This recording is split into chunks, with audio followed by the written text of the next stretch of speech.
Hello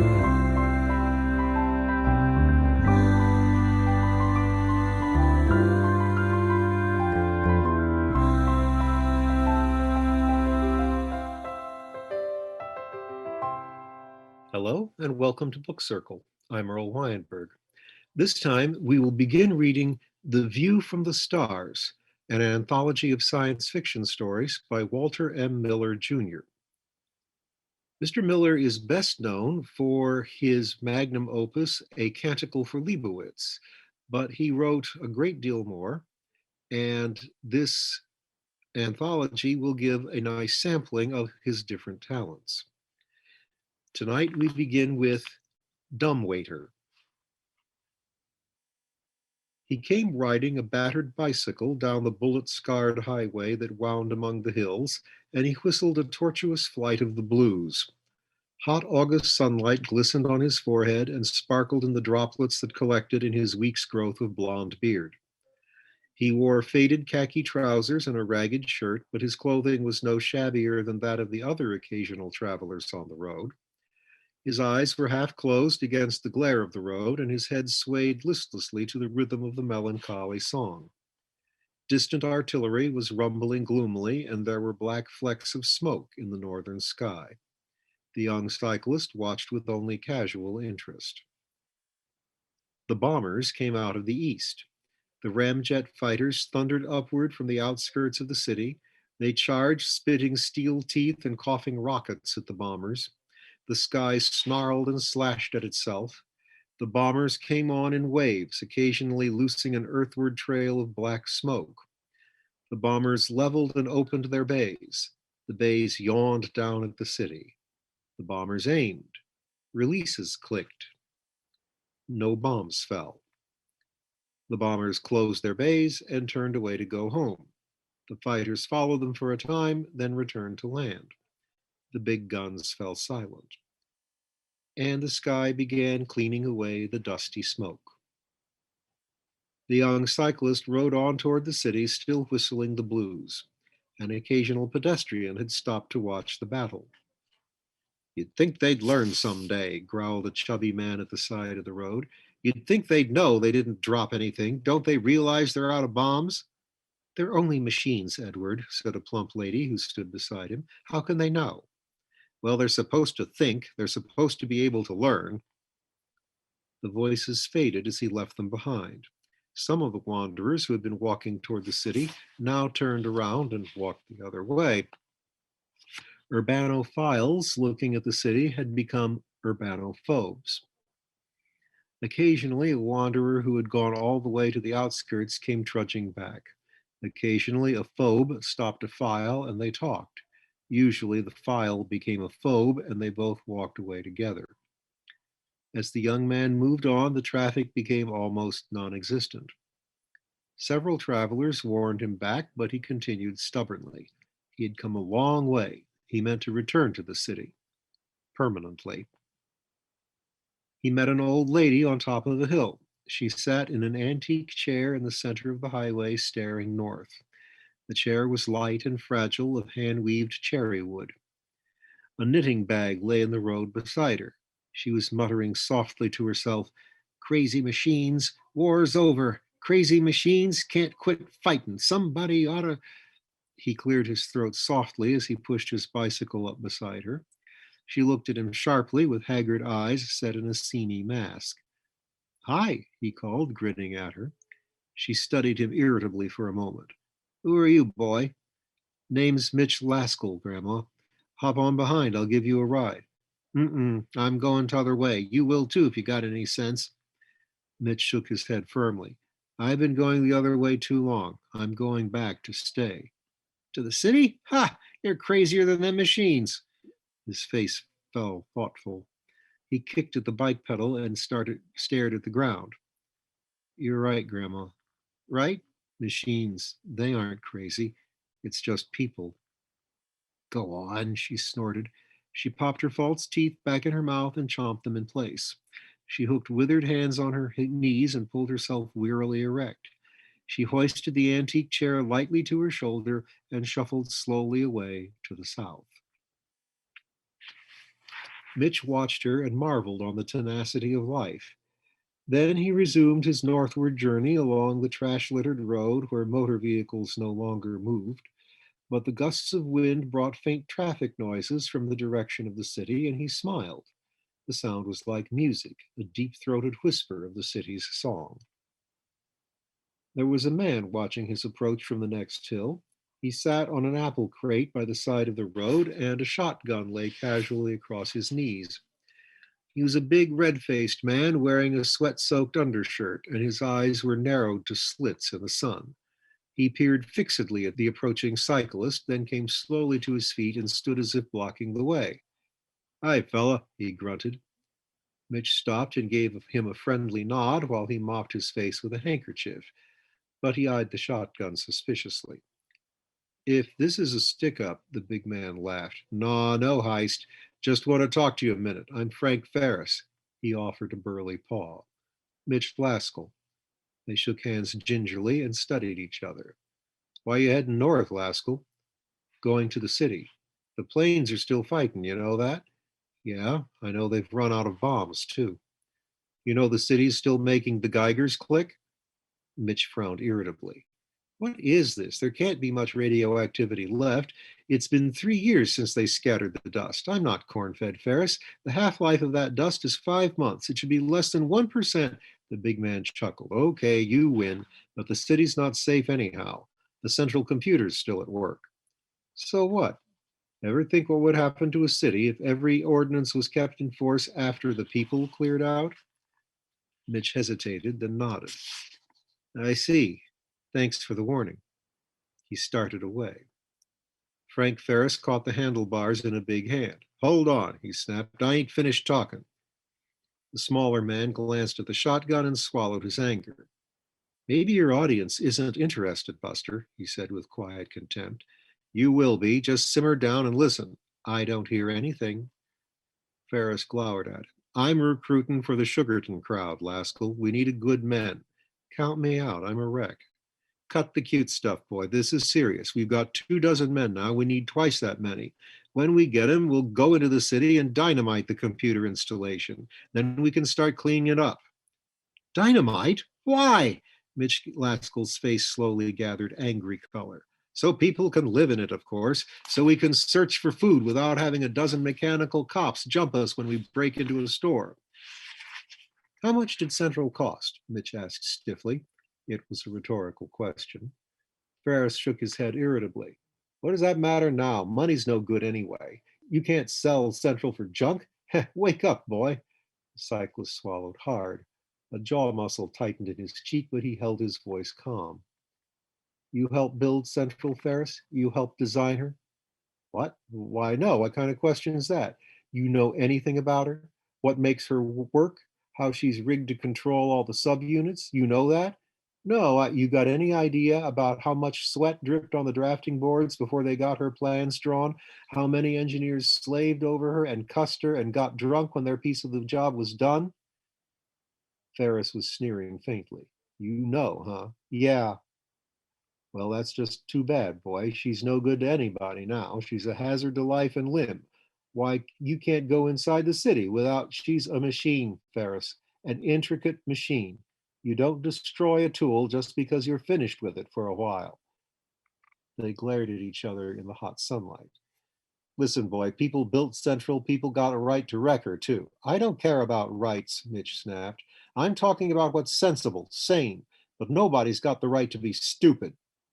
Ferris stiffened. Watch your tongue, smart boy. I didn't ask for this conversation. Ferris released the handlebars. Get off the bicycle, he grunted ominously. Why, you want to settle it the hard way? No, we're requisitioning the bicycle. You can't walk. You can walk from here on. The Sugarton crowd needs transportation. We need good men, but I guess you ain't one. Start walking. Mitch hesitated briefly. Then he shrugged and dismounted on the side away from Ferris. The big man held the shotgun cradled lazily across one forearm. He watched Mitch with a mocking grin. Mitch grasped the handlebars tightly and suddenly rammed the front wheel between Ferris's legs. The fender made a tearing sound. The shotgun exploded skyward as the big man fell back.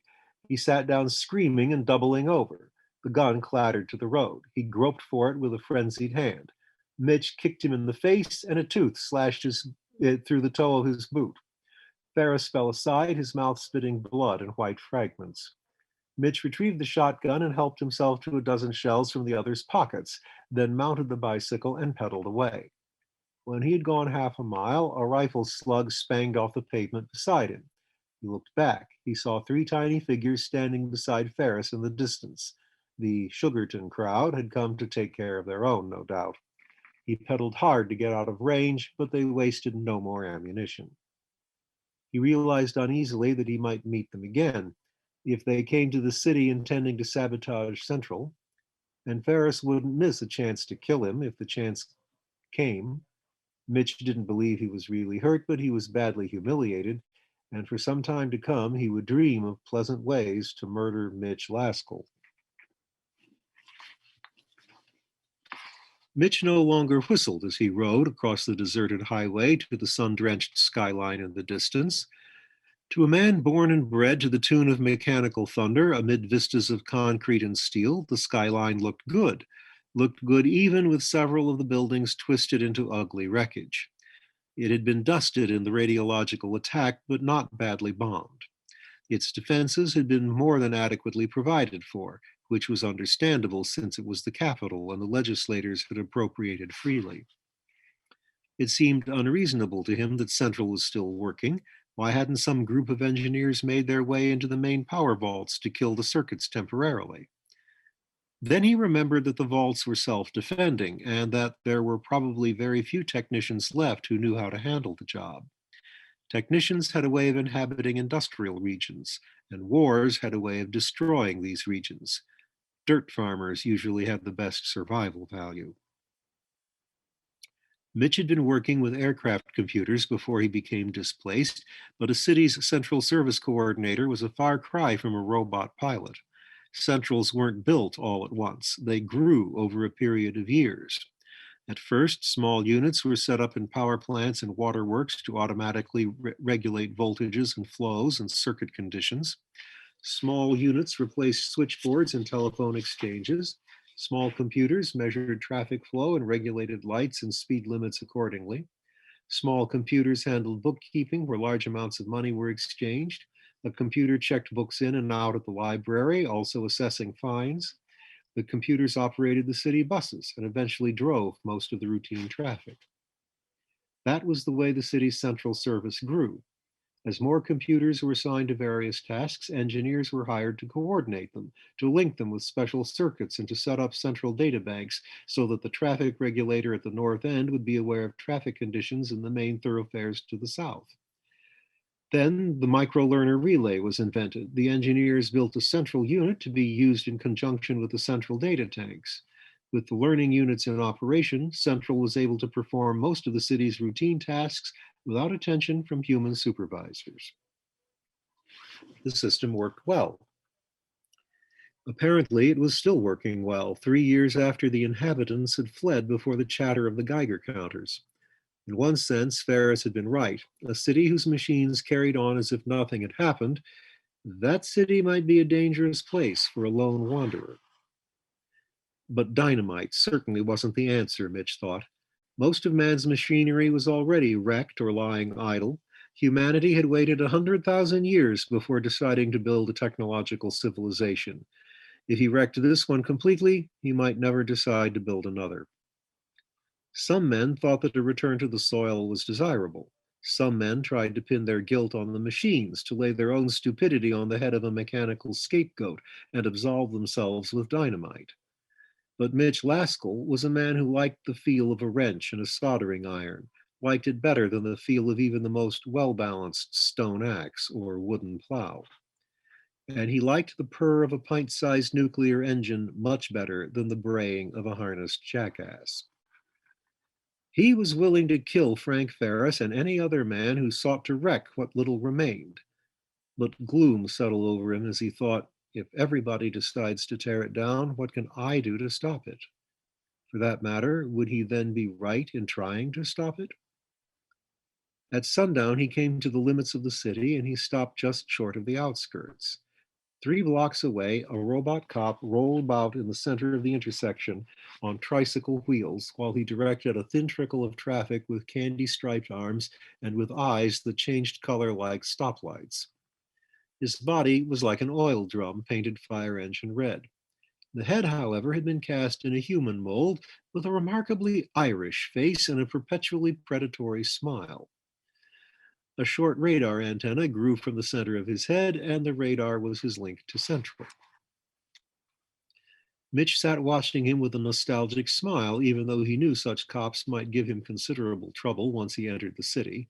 The skaters were incapable of winking at petty violations of ordinance. As the daylight faded, photronic cells notified Central, and the streetlights winked promptly on.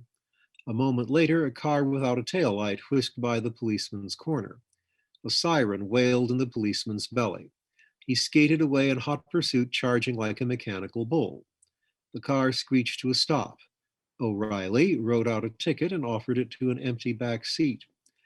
When no one took it, the cop fed it into a slot in his belly, memorized the car's license number, and came clattering back to his intersection where the traffic had automatically begun obeying the ordinances governing non-policed intersections. The cars were empty, computer piloted. Their destinations were the same as when they had driven regular daily routes for human passengers. Salesmen calling on regular customers, inspectors making their rounds, taxis prowling their assigned service areas.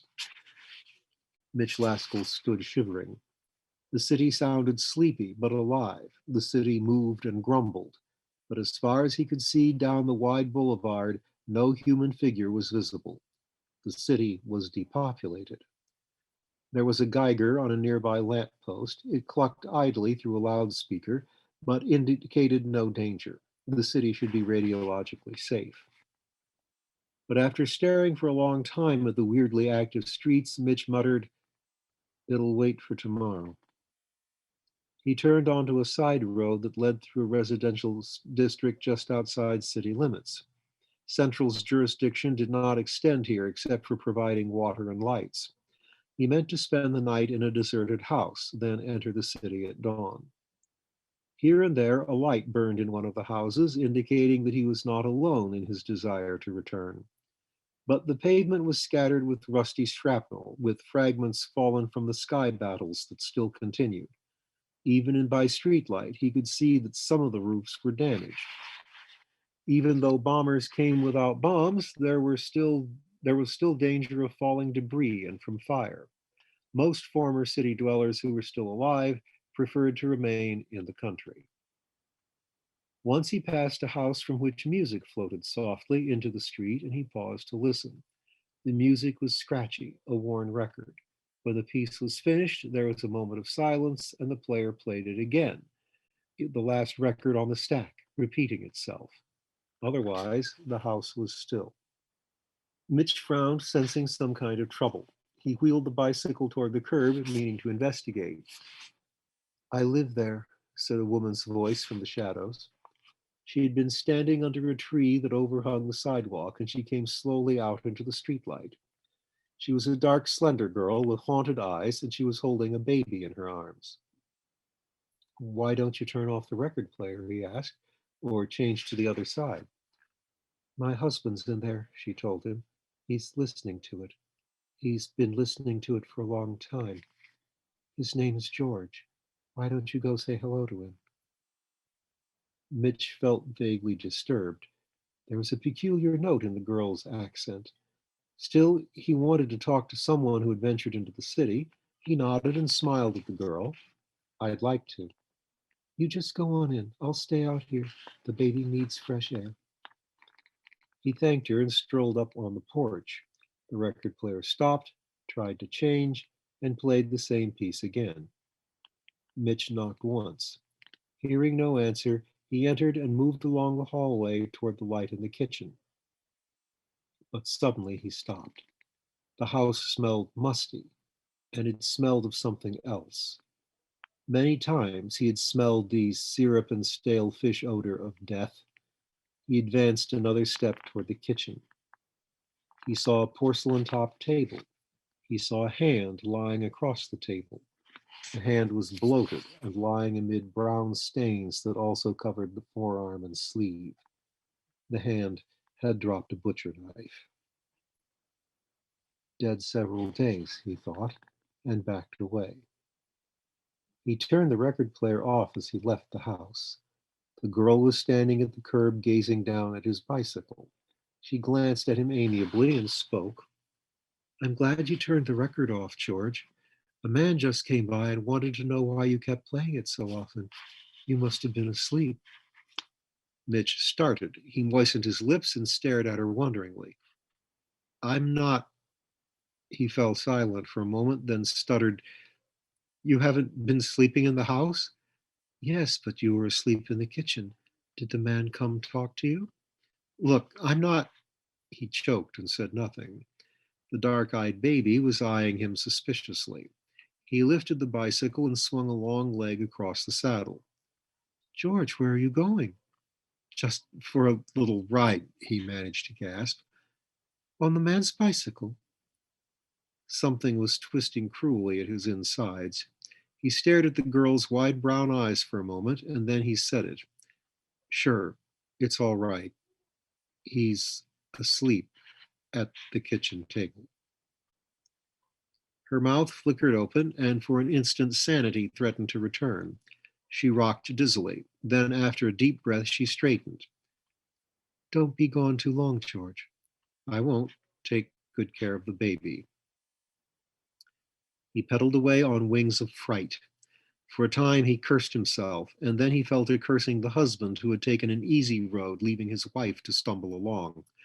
Mitch wondered if he should have stayed to help her, but there was nothing he could have done for her, nothing at least that was in his power to do.